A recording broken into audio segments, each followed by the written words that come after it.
अस्सलाम वालेकुम, you are watching ये डाइटिशियन। जिन लोगों को मैदे वगैरह को कोई मसला है, मैदे में जलन, गैस वगैरह का, कॉन्स्टिपेशन वगैरह का या इवन खांसी वगैरह का मसला है, तो हमें कौन सा ऐसा फूड है जिसका इस्तेमाल लाजमी तौर पर करना चाहिए। तो आइए हम इस वीडियो को स्टार्ट करते हैं और देखते हैं।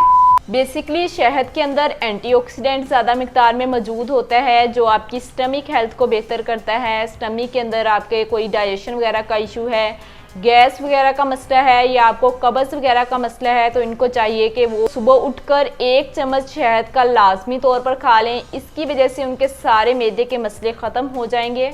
इसके अलावा जब हम सुबह सुबह उठते हैं तो हमारा शुगर लेवल बहुत ज़्यादा कम होता है और हमें होता है कि हमें फ़ौरन से नाश्ता मिल जाए। तो इस सूरत में आप अगर सुबह उठकर 1 चम्मच शहद का खा लें तो इससे आपको इंस्टेंट एनर्जी प्रोवाइड होगी, आपकी जो भूख की क्रेविंग्स है वो थोड़ी सी कम हो जाएंगी।